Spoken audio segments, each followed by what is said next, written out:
feel like a broken record.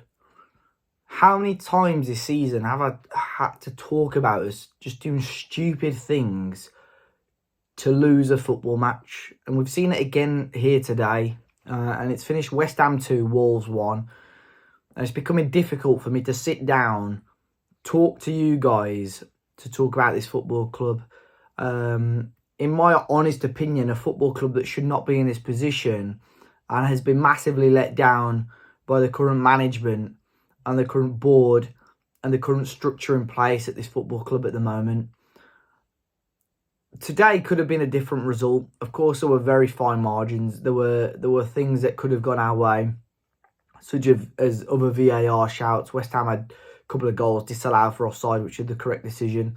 Wolves could have had a couple of penalties. I think certainly first one I can understand why they didn't really have a good look at it. Second one, I'm gobsmacked it wasn't given in Wolves' favour.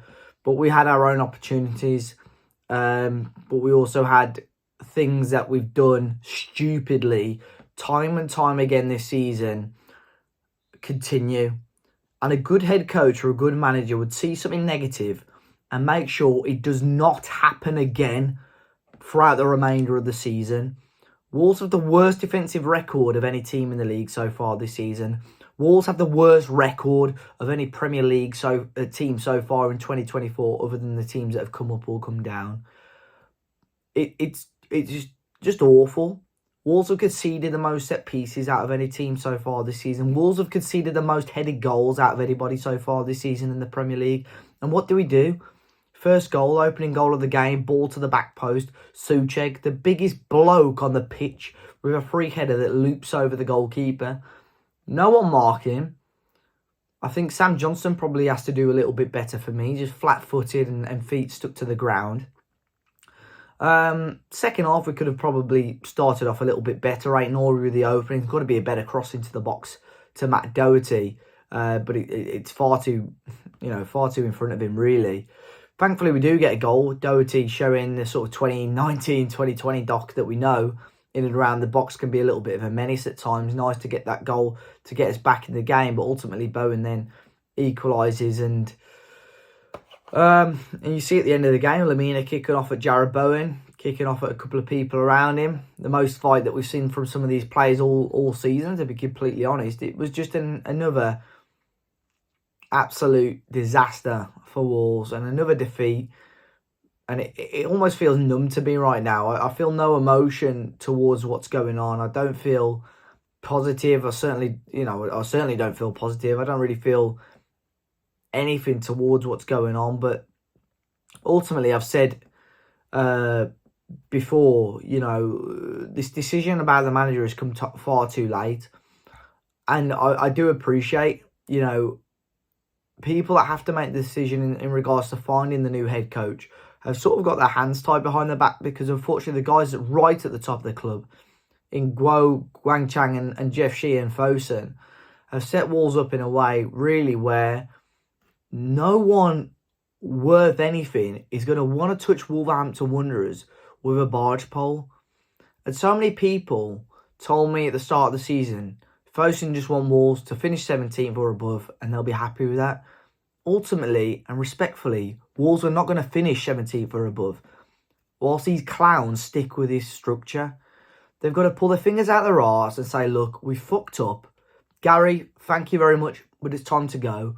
And stick their hand in their pocket and get anyone of a decent quality and say, look, here's 50, 60, 70 million in January. Fucking sort us out. And then we can worry about it again. But at the moment, we're looking and sniffing around managers that, there's managers out there, Potter, Moyes, who certainly I have no doubt would look at Wolverhampton Wanderers, but have already said no to us. And I know for a fact they've said no to us because of the structures in place at the moment. And you saw Gary O'Neill's reaction after that game. I think the writing's been on the wall for a long, long time. That was a head coach or a manager that knows he's overstayed his welcome and knows that he should not be and probably will not be the head coach of Wolverhampton Wanderers tomorrow. But ultimately, the result today was another frustrating one. I had belief if we'd go into this game and surprise a few people, and I think we had the opportunities and chances to do it, but just stupid decisions, poor final balls, costing Wolves once again. And I'm starting to get concerned about the future of this football club in regards to what division that we're going to be in next season. A lot of people have already said to me 3, 4, 5 weeks ago, we're a championship team. Nah, there's enough football there to be played. Certainly is. But you see the gap between us and the team is 17th and 16th now. It's starting to get a little bit bigger. And it's starting to get a little bit worrying, to be completely honest. 2 massive games, whether it's Gary O'Neill in charge, whether it's Steve Davis in charge, whether it's Steve Cooper in charge, I don't know. Let's win a football match. We've got the quality to do so. We've got a couple of players suspended now, unfortunately, for the weekend due to bookings today. But whoever's in charge on Saturday, let's get behind them. Let's show the rest of the world, the rest of the Premier League, Wolverhampton Wanderers. This is Wolverhampton Wanderers. Once again, Wolves sold out an away end. We'll sell out away ends all season because we're a massive club with fans who love our football club. Let's show Fosun who we are. And ultimately, I have no confidence in this current board anymore.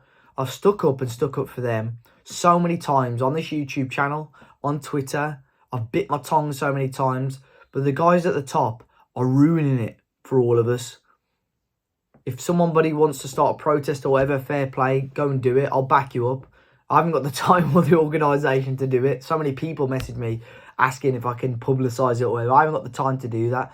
But ultimately, they are holding us back massively. There are so few football clubs where you can afford to be self-sufficient or for a board to zip up their wallet and not put anything into the club because you will not go anywhere as a club. No disrespect to teams such as Brentford, Bournemouth, Brighton. They should know in no universe be better, higher, better run, higher in the league table than Wolverhampton Wanderers. No way on planet Earth. And somehow they are. And that's because of the really poor ownership of this football club. And today just put the final nail. There were so many nails already in that coffin. This one put the final nail and bolted it together in that coffin for Gary O'Neill. It's finished West Ham 2, Wolves 1. Frustrating performance, fine margins here and there, but that has been our season, to be completely honest. As always, let me know your thoughts in the comment section down below. Hit the like button, and I'll catch you on the next one.